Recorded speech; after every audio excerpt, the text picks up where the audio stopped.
number 1. Get your pens, pencils, colored pencils, art supplies, everything.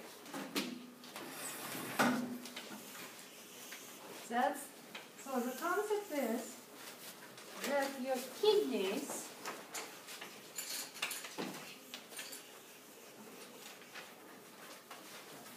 is a chemical factory of the body that takes care of filtering out the bad stuff, metabolic products from the good stuff, nutrients and blood elements. So we're going to learn some chemistry, well, some body chemistry today. But that is the first thing I would like you to remember. Second thing, that your kidney filter blood. Of course, we already heard the words filter blood, liver kind of does it and destroys the toxins coming from the food, but I want you to draw blood that is coming into the kidney, where all chemical elements of the blood is split into the good stuff that continues its journey along the body, and the bad stuff that is going to the urine. So kidney will make urine,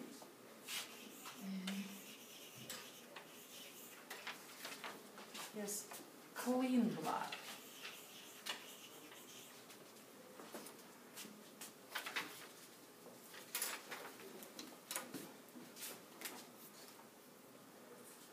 So kidney have a major function of excretion and the difference between excretion, the major philosophical difference between excretion and defecation is that our urine carries metabolic products that are created in our body by each and every cell. Those products are being put into blood and urine, and then are deposited into urine. In case of defecation, a bulk food volume comes through your body, and the good stuff is sucked in. Good stuff means nutrients, carbohydrates, proteins, fats, and the stuff we cannot work with just is passing through. So that stuff has never been a part of our body, while all the metabolic subproducts go through the process of excretion and are removed with the urine. So now we have to figure out what is the good stuff and what is the bad stuff in the blood. You can open your lecture notes, and it's listed there. But first of all, let's list it again. So the bad stuff is urea. What is a urea? When we eat a lot of proteins, like steaks, different kind of meats, our body will disassemble protein into a lot of amino acids. So some amino acids could be reused and reused for building your own proteins. Some of the extra amino acids will take part in the other metabolic processes. But amino acids means that there's something of amino, something of nitrogen. Acid part, amino part. And this part needs to be removed. So ammonia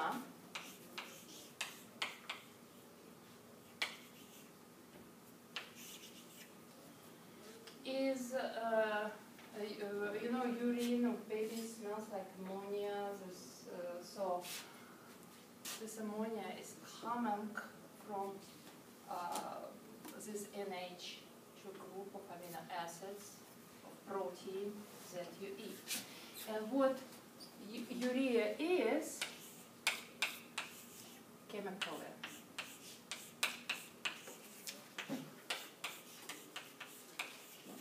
This is this chemical. It's kind of part of carbon dioxide. This is a formula of carbon dioxide. And urea is very similar to carbon dioxide, well, except that this oxygen is replaced by 2 amino groups, so it's kind of created as a garbage to be taken out. So urea is not urine. Don't mix up those two different words. So another yaki product, or certainly small percentage of ammonium. Ammonium is this one. You can see that, well, that's how it's in the blood, followed into 2 ions. I'm just writing those chemical formulas because of habit, so you don't really need to memorize those. But anyway, still, this is a product of metabolism of amino acids. So, ammonium.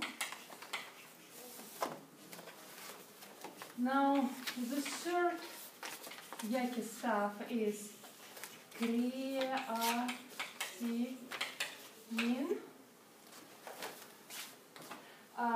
It's when you exercise, you know, your muscles feel sore if you over-exercise.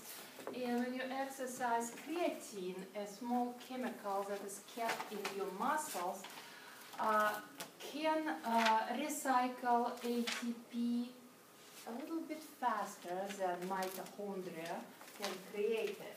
So your muscle cells kept a small supply of creatine, and when you exercise too hard, the creatine becomes a creatinine, which needs to be removed from your muscles, and you will get a supply of ATP.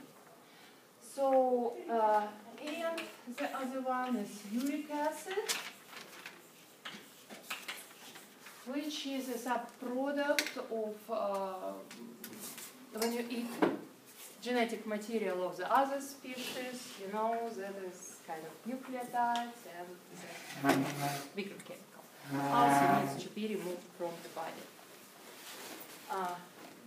Now, what are good elements in the blood? So all of this stuff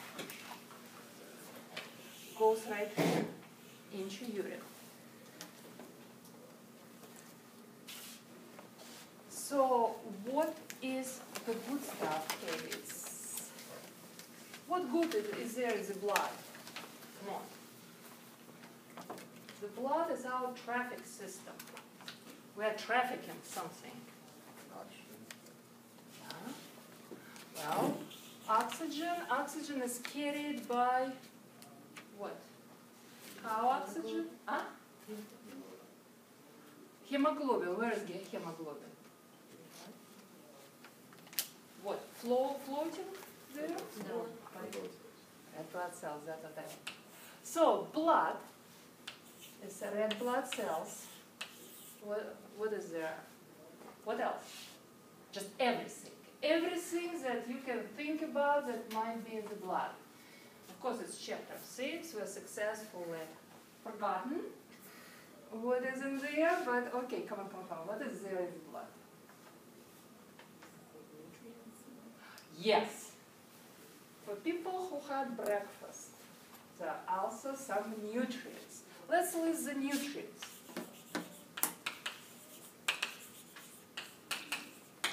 What are we talking about? Are we talking about pieces of pizza and steak floating right there in the pieces, or are we talking about some certain small chemicals? Protein. Well, if we're talking about breakfast, no, you don't put big protein in the blood. So you eat protein, it goes through digestive system, protein becomes what? Yes. So amino acids, what else? Carbs in the form of what? Carbs in the form of cake? Glucose. So we are talking about these small subunits because only small chemicals could be eaten by each and every cell. It doesn't gobble protein, it doesn't gobble piece of cake, it doesn't gobble like anything, but it will eat small chemicals as nutrients. So what else?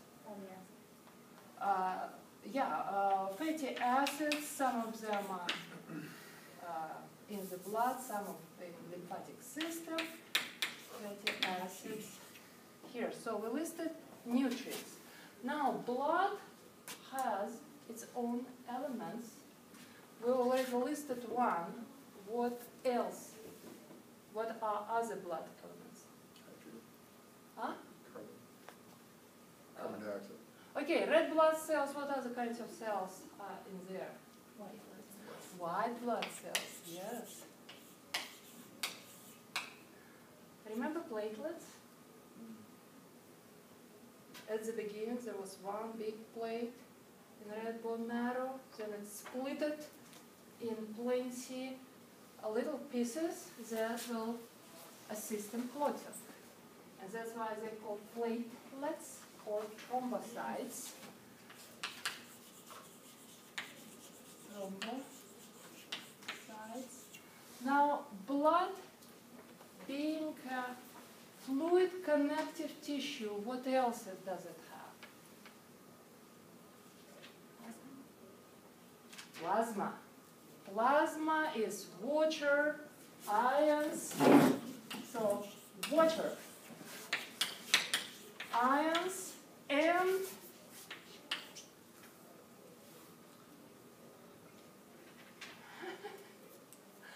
okay, connective tissue always have cells and matrix. Matrix is the media and protein fibers. Do not forget that there are special proteins in the blood. Some proteins, just like albumins, they hold water in the blood because if you even don't drink for a few days, you don't lose all water from the blood because there will be proteins kind of holding those molecules with a special hydrogen bonds and not let those molecules of water to go into your cells, because of course if you haven't drinking for a while, every cell of your body is very thirsty and it tries to get water from the blood. But blood cannot give away all of its water because then it will become too viscous and your heart will stop. So there are special proteins that will keep the osmotic pressure in the blood to have enough of water in the blood. Then there are those antigens, they are viruses. The opposite is antibodies. Yes. Yeah, antigen is an enemy. Antibody is a friend. Okay, those. Also blood carries hormones. Yeah, why don't we write it right here? By the way, liver synthesizes us these proteins. blood proteins. So proteins, which could be like those fibrins that assist in clotting factors. Clotting factors. Then we have antibodies. Then I'm writing osmotic proteins. These are those that hold water and hold water in the blood. And hormones, insulin and glucagon. So, and this is a good stuff.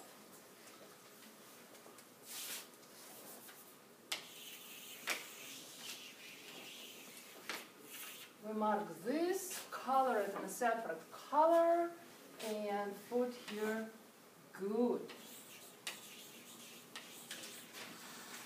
So everything, this one and this one, is mixed in the blood, and kidney function is to send the bad stuff to urine and let the good stuff to remain in the blood. So now we're going to see how kidney do it.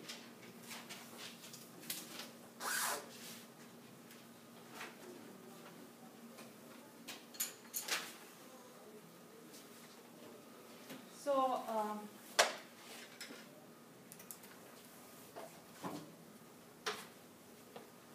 here's a picture. In the book. And we're going to draw a diagram just to remember urinary system organs. Gotcha?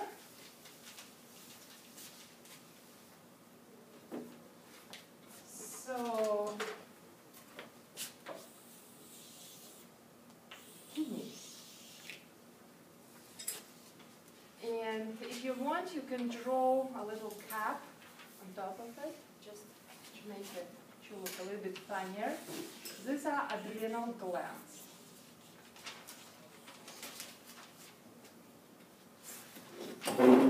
Then each kidney, that's where the urine is made. And when urine is made there, it's collected into so-called renal pelvis.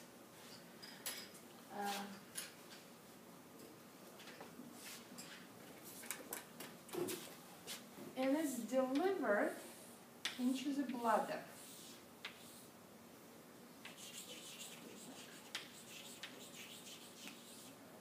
By the ureter, kidney, ureter, bladder, and finally urethra.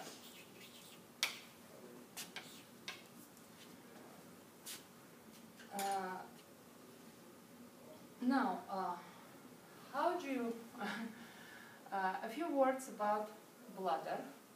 Of course, bladder is made of smooth muscle,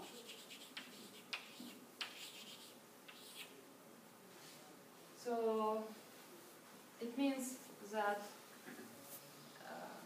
in kids, whenever they want to pee, they pee. So the bladder can work on its own without you thinking, oh, I just need to contract my bladder. It does it on its own. So smooth muscle tissue, which is under control of the Asian part of the brain, which are involuntary. And to respond to urine pressure, the bladder, of course, has receptors, those filling parts, that monitor how much urine is in the bladder, send signal to the brain, and then the brain sends signal to smooth muscle to release the urine or not. So stretchable with receptors. Urethra. The size of urethra is different in males and females. In females it's shorter, that's why females get urinary tract infection much more easily than males. That's why the infection, if it gets to the bladder, it's once again more prevalent in females.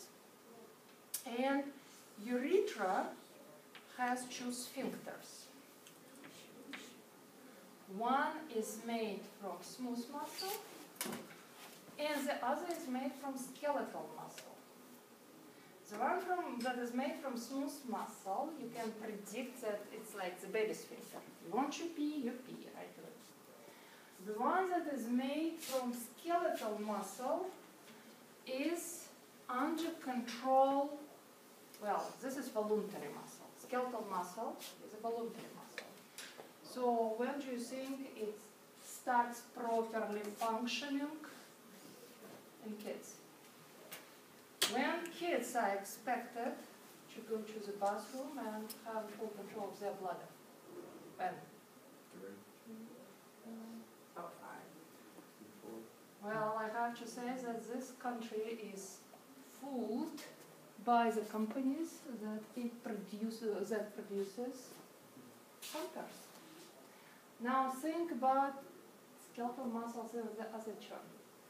When baby is able to walk, that's when the baby should get the full control of its blood. Because same muscles. And I have to tell you that the whole country of Russia is out of diapers by the age of 1. Actually, you cannot bring, well, I had my first child born in Russia. So you cannot bring a kid into daycare at the age of 1 if the kid is not in full control of its bladder. You get scandal and, well, back then we didn't have like so many diapers. So, and when, and my daughter that was born here, she was out of diapers. Well, she was a lazy one, so she was totally out of diapers by the age of 15 months. Because that's how it works. If you if you use a closed diaper, the kid pees, it feels good. It's kind of warm out there, right there. Maybe I should hold it a little bit, and a little bit, and a little bit. And that's how they are out of diapers by the age of 1. If a kid has a diaper, it pees, it's like nothing happened. Oh, and then you have to address this kid logically. Oh, you shouldn't do that. You should, you know, that everything that relies on the logic is like much harder to implant in the other person. That's something that relies on natural bodily instincts and so on. So, if you plan to have your own kids and want to save a little bit of money on pampers, you just have to get the idea about skeletal system, how those skeletal muscles work, and the deep trust that it is possible, guys. All right, choose filters. Now we are going to, what else? What kind of picture?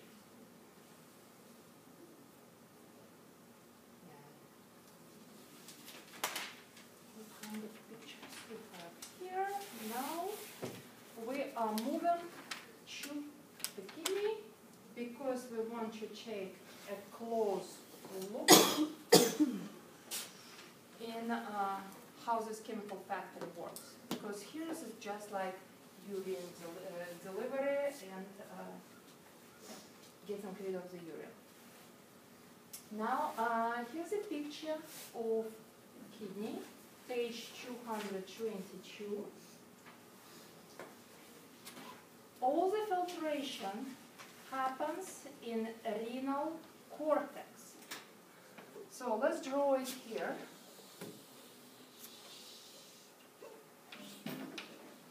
So cortex. So we have brain cortex. So cortex, that's something is something that is on the outside. Cortex. And then we have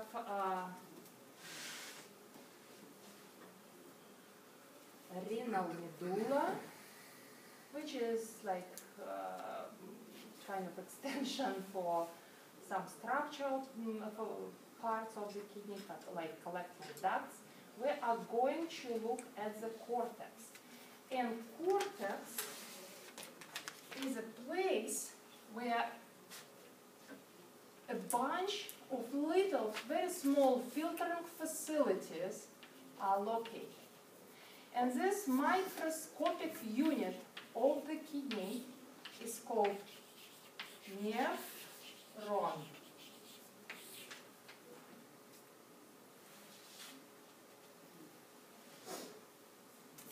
Let's find nephrons in here.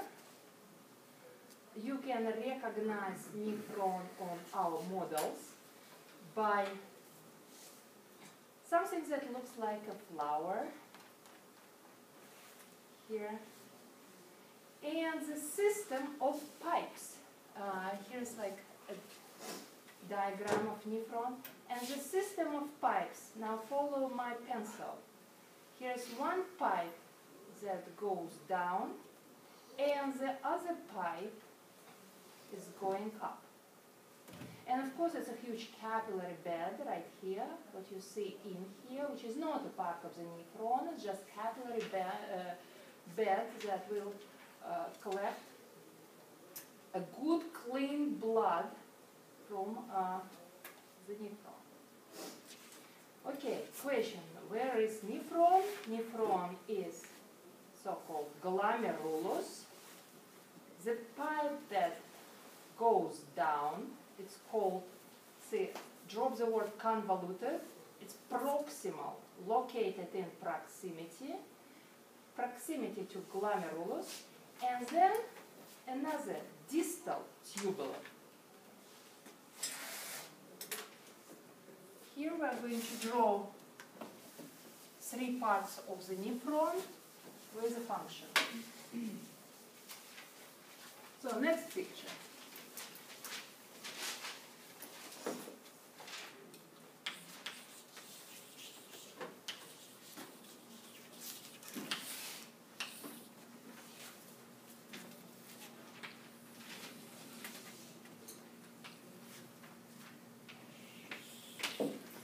Glomerulus.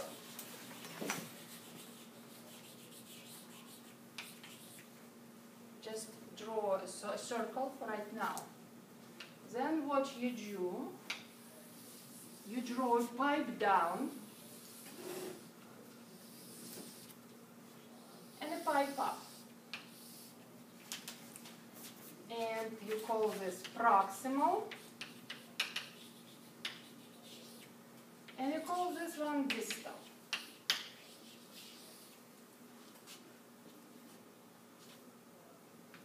And then I want you to draw a capillary bed, a system of capillaries, just in the way, remember when we were drawing small intestine, I asked you to put a capillary bed there, just to remember that is a place where all the good stuff is being sucked in. So you don't need anything like really elaborate, just capillary bed.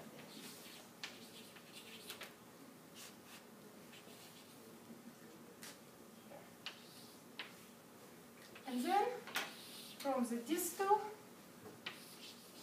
you should narrow and show urine. That's where urine is, and whatever is right here is not urine yet. So now these 3 distant parts of the nephron have three distinct functions. The function of glomerulus is filtration.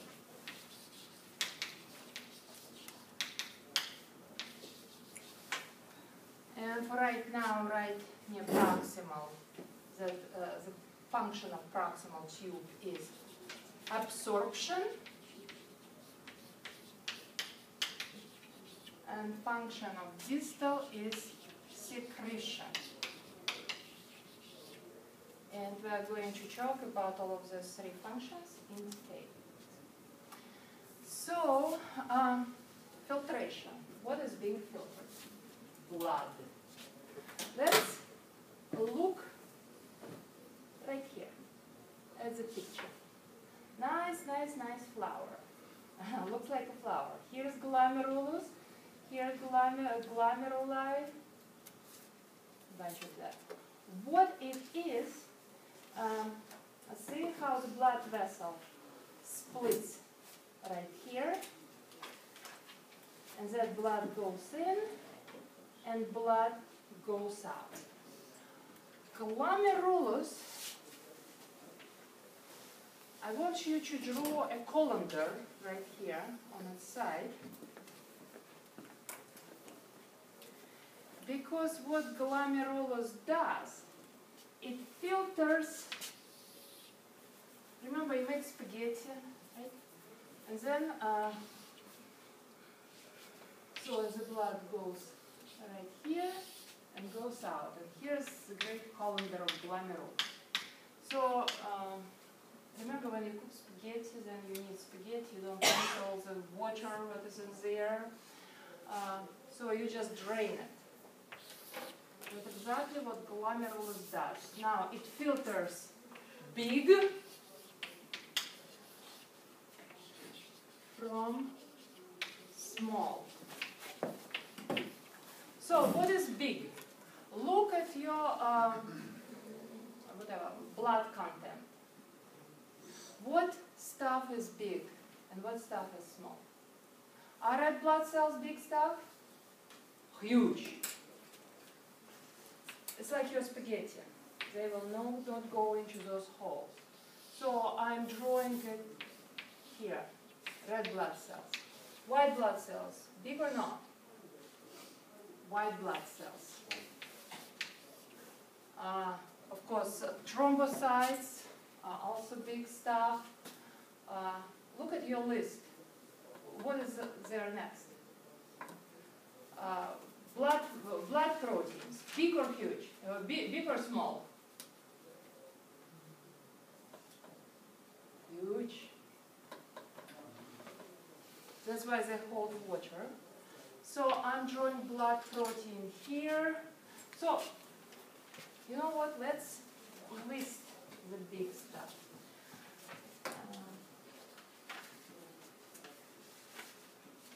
You had a diagram like that.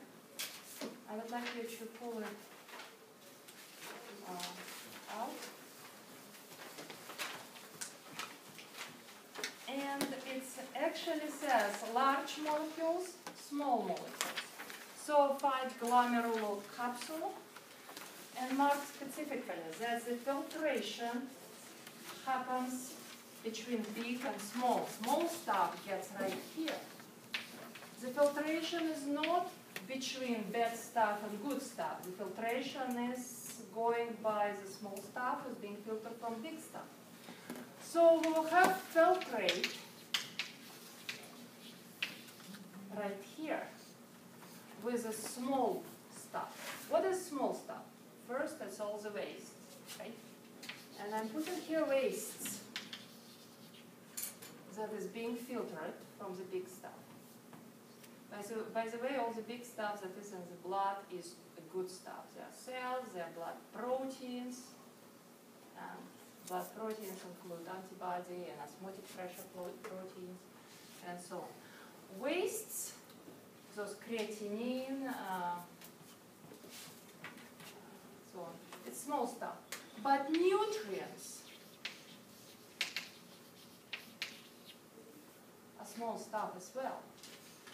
See how glomerulus dumps into one place, creates a filtrate that consists of waste and nutrients.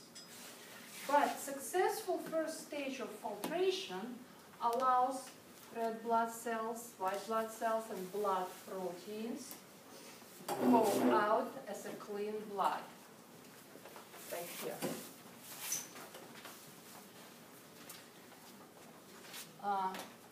We have to list here what is necessary for filtration. We need a pressure. Well, you know, you use, when you drain your spaghetti, you use gravitation and so on. Here we need a certain kind of blood pressure. And that's why we have the special apparatus here that measures the blood pressure. Because filtration cannot happen when you don't have acceptable blood pressure.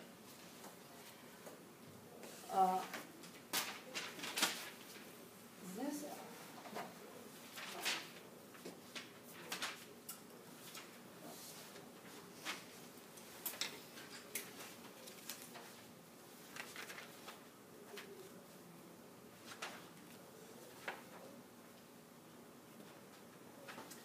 okay.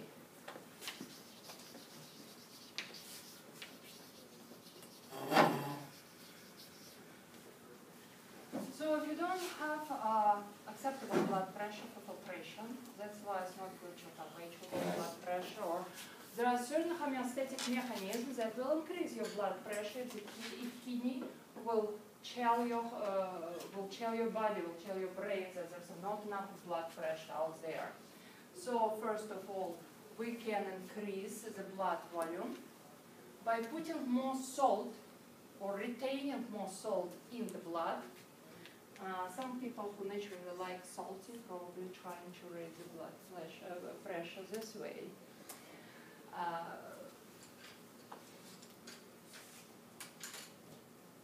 Okay.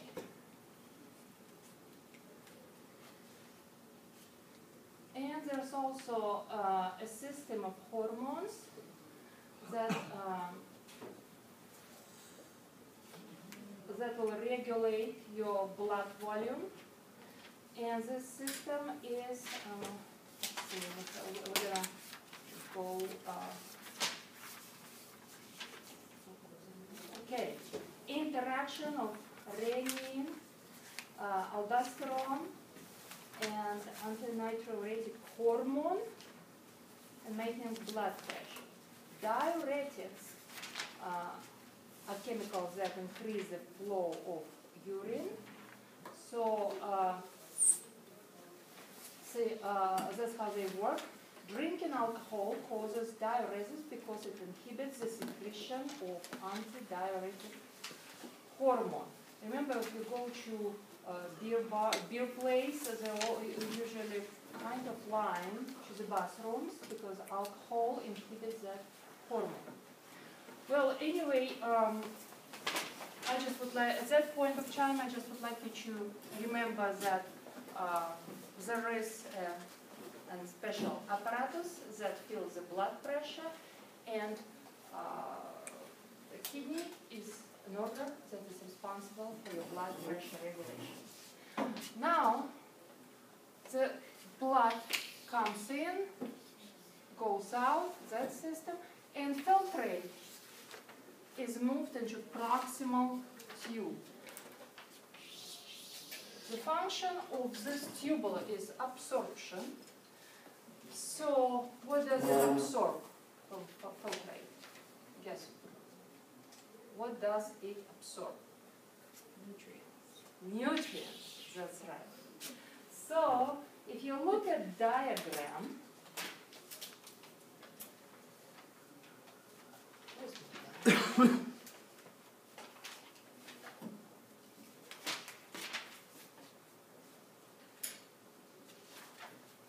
okay, what I want you, yes, what this arrow means, it means nutrients are being put in the blood, okay, and that's why we see a huge capillary bed right here. So at that point, I want you, the absorption, to put an arrow out of this tube and let's say connect this arrow to one of the capillaries and put the word nutrients. And the other stuff just goes further. Now, when the stuff comes here, the body realizes, oh no, I don't want to lose my water. So here where the water is being put back into capillaries. And we marked the function of distal tubular secretion. It means that if you take an antibiotics or some other stuff that is there is some other toxic stuff that in your body that doesn't travel by blood, but somehow this distal tubule will put this waste that comes from different direction into the urine. So kind of, like add everything to it that needs to be taken out of the body. And that's why we have the word secretion. So, and that's how simple it is. 3 parts of the nephron. Nephrons are located in the kidney cortex. And 3 definite function of glomerulus is filtration, bad from small. But because small stuff consists of nutrients and waste, we need to absorb nutrients back, but let the waste to proceed to urine, and at the last step in the distal tube, we just secrete some more waste into the urine. Okay.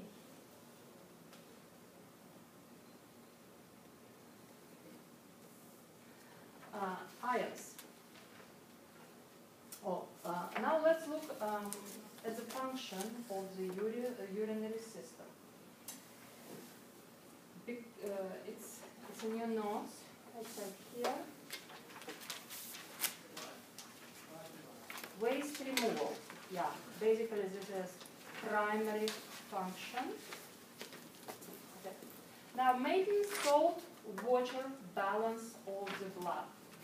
Always relate salt-water balance of the blood to making blood pressure. That is crucial for normal life of all of the cells and your heart. So, if you have too much salt in your blood,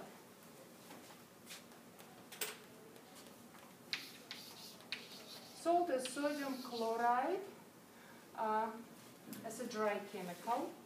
In water, sodium chloride becomes 2 charged particles.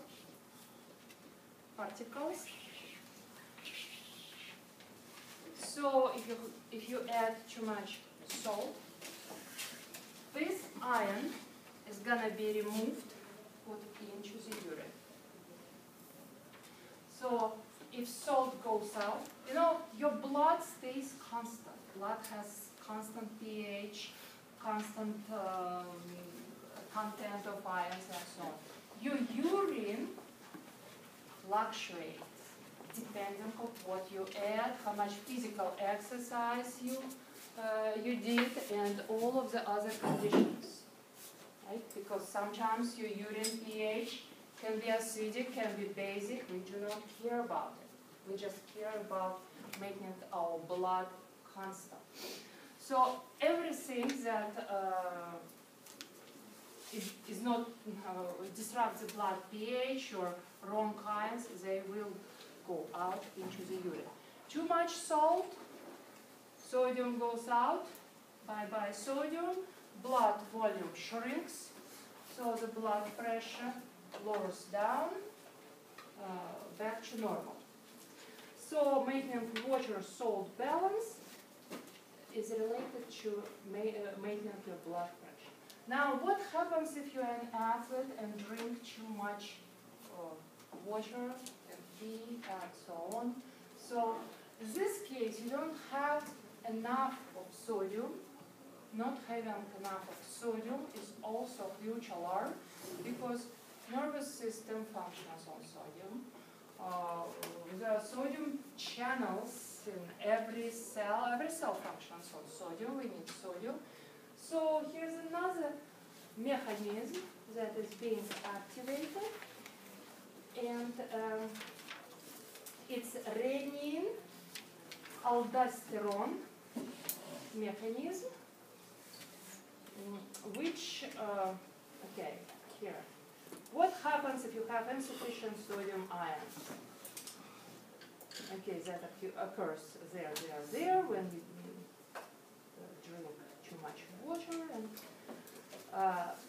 kidneys will increase sodium reabsorption, but they will also activate renin. Then renin is a hormone that is made in kidneys. Renin will activate aldosterone. Aldosterone will activate antidiuretic hormone and antidiuretic hormone, and we will retain water and sodium ions. So, too much, too little of sodium affects blood pressure. Now, acid-base balance of the blood. This is related to our favorite bicarbonate ion.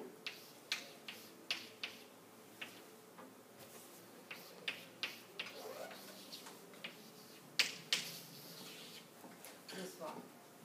And also hydrogen ion. Kidney will remove, if there are certain fluctuation in acid-base balance, kidney has the ability to remove this one or this one from the blood and put it into the urine. So independent on it, they will regulate the perfect blood pH. Otherwise, what happens to all of your cells if your blood becomes acidic? Well, blood acidosis, blood alkalosis, your brain will feel it even before all of your cells will feel it.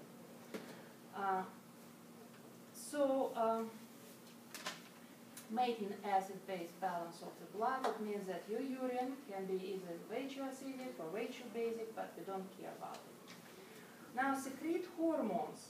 We already discussed renin, aldosterone, well, not discussed, but let's say mentioned for you to keep something in mind.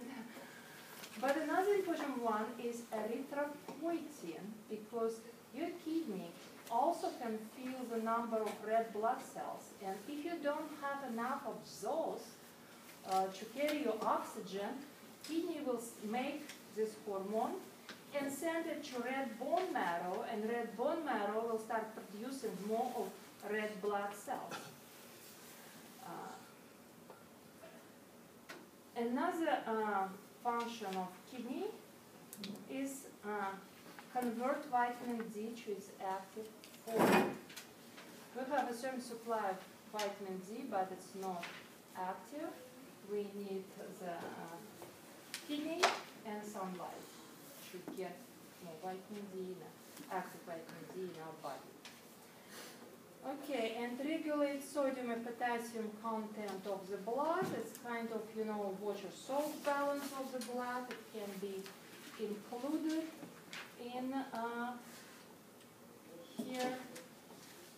But what I try to mention in here, we need sodium and potassium separately because it's used by different body systems.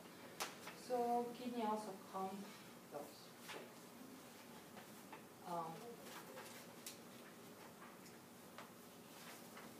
Let's,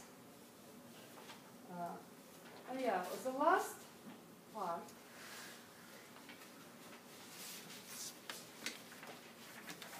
is a kidney infection, urinary system infection. So urethritis, this is infection of urethra. Cystitis, infection of the urinary bladder. pyelonephritis is infection of kidney. And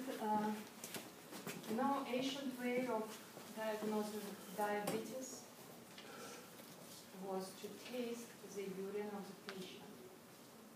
If it's sweet, so the person has diabetes. Now, all those kidney diseases are tested by so-called urinalysis that you will do in your lab. Urinalysis is a strip of, it's a small strip dipstick that is treated with certain chemicals. And when those chemicals change color, they will show you the pH, phosphates, which is one of the buffer system in the blood. They will show you if there's glucose or not, kind of a version of Benedict test that is right there on a dipstick. It will show you if there is a protein or not, because if the filtration of kidneys is wrong, the blood proteins will start, may just, the proteins that are in the blood and normally shouldn't be in the urine will be there.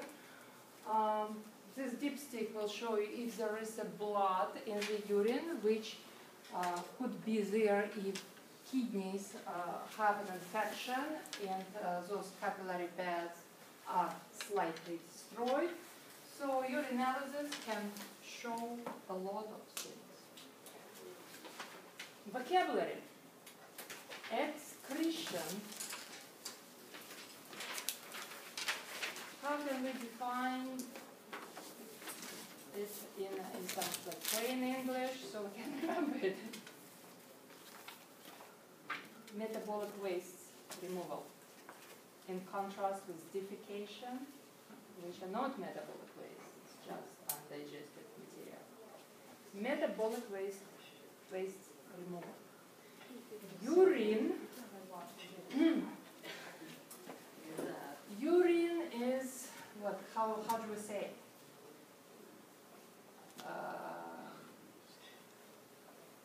All waste in the water? Or what? The sum of all waste? The sum of urine, uric acid, creatinine, if you want to look into urine composition. Wastes, water solution of waste, something like that. Make an image. Next one, glomerulus. Glomerulus is a part of nephron responsible for filtration and maintaining the blood pressure.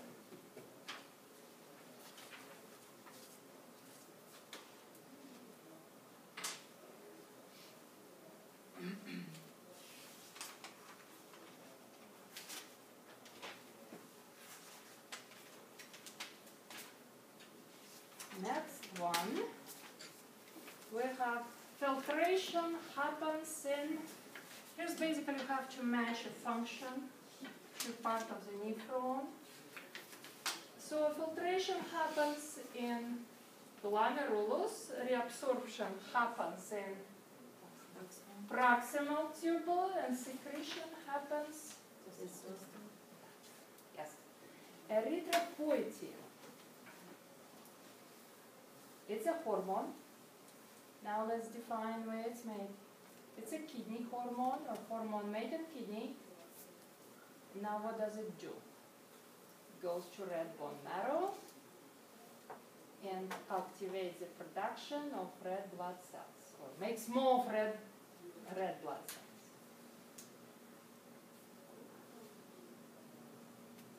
Erythropoietin, kidney hormone, activates red blood cells production.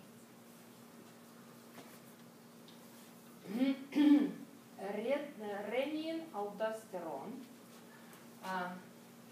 Remember I asked you to draw kidney with a little cup, this adrenal gland. Renin is made in the kidney. Aldosterone is made in adrenal gland. Go and It goes to the heart, activates anti-diuretic hormone. Why? When you have too little of sodium ion. Let's say renin-aldosterone system involved in maintaining sodium balance, or responsible for sodium balance. What I want you to keep in mind is just renin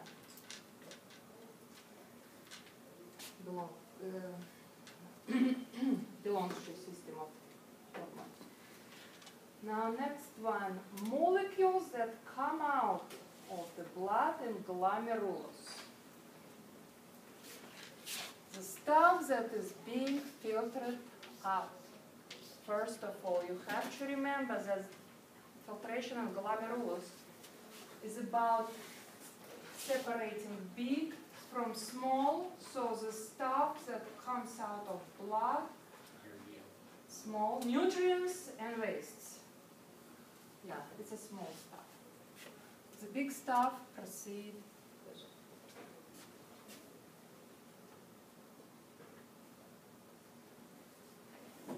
Stuff that doesn't get filtered in glomerulus is a big stuff and includes formed elements. That's how we call all those red blood cells, white blood cells, big elements of the blood, plus blood proteins.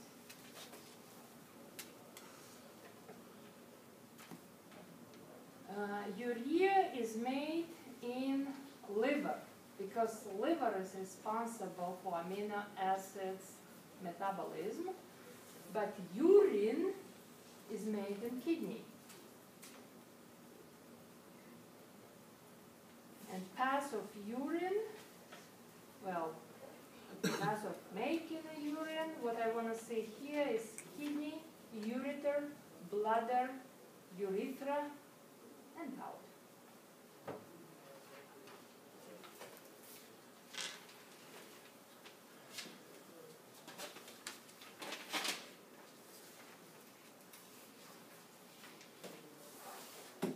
Now, dialysis. Dialysis, well, it's when kidneys are not functional, so the other kidney is not, kidney dysfunction disorder. It's basically, when we do a drink experiment with osmosis, no, you already used dialysis tube. It was called dialysis tube. When you did that experiment, when you put glucose and starch in some bag, and then did you do this experiment or not? Yes. Okay. So now you know how dialysis tubes look like. So the tube is basically mimics the function of glomerulus. It lets out the small stuff, and it holds in the big stuff. In your experiment, glucose got out, just like the glomerulus will do. Glucose will get out of here if you wait long enough. And the big stuff, like starch, which by the size is kind of like blood protein, stayed in dialysis tube. So those tubes are used to assist a sick person in filtration. There are also some dialysis machines. And hopefully it will help the person until the person gets a new kidney. Well, this is another diagram. Well, I think mine is better. You can use this one, and it outlines the steps. It also outlines large and small molecules, which portion will undergo filtration, and can be helpful in preparing for the quiz and exam in the future. Right now, do you have any questions?